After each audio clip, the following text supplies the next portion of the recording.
অভি এখন এখানে বসে ওটস খাচ্ছে, সেই সকালের ওটস ও খায়নি, দুপুরবেলায় কিসব উল্টোপাল্টা খাবার খেয়ে নিয়েছে, এখনো ওটস খাচ্ছে।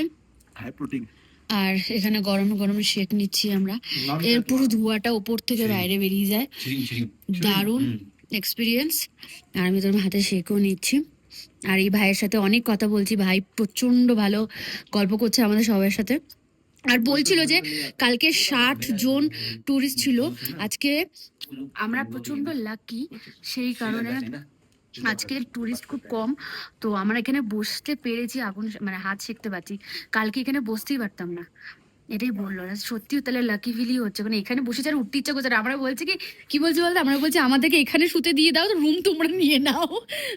हम ऐसे बोल रहे थे कि हम लोगों को इधर सोने दो, रूम आप लोग ले लो, কিন্তু ওটা তো পসিবল নয়। আর আজকে রাতে ফাইনালি চিকেন খাবো আমরা, ফাইনালি চিকেন খেতে পারবো, এখানে চিকেন রান্না করছে। আদারওয়াইজ এদের সবার ব্যবহার খুবই ভালো, খুব ভালো গল্প করছি, আর এখানে বসে বসে হাতে গরম শেক নিচ্ছি।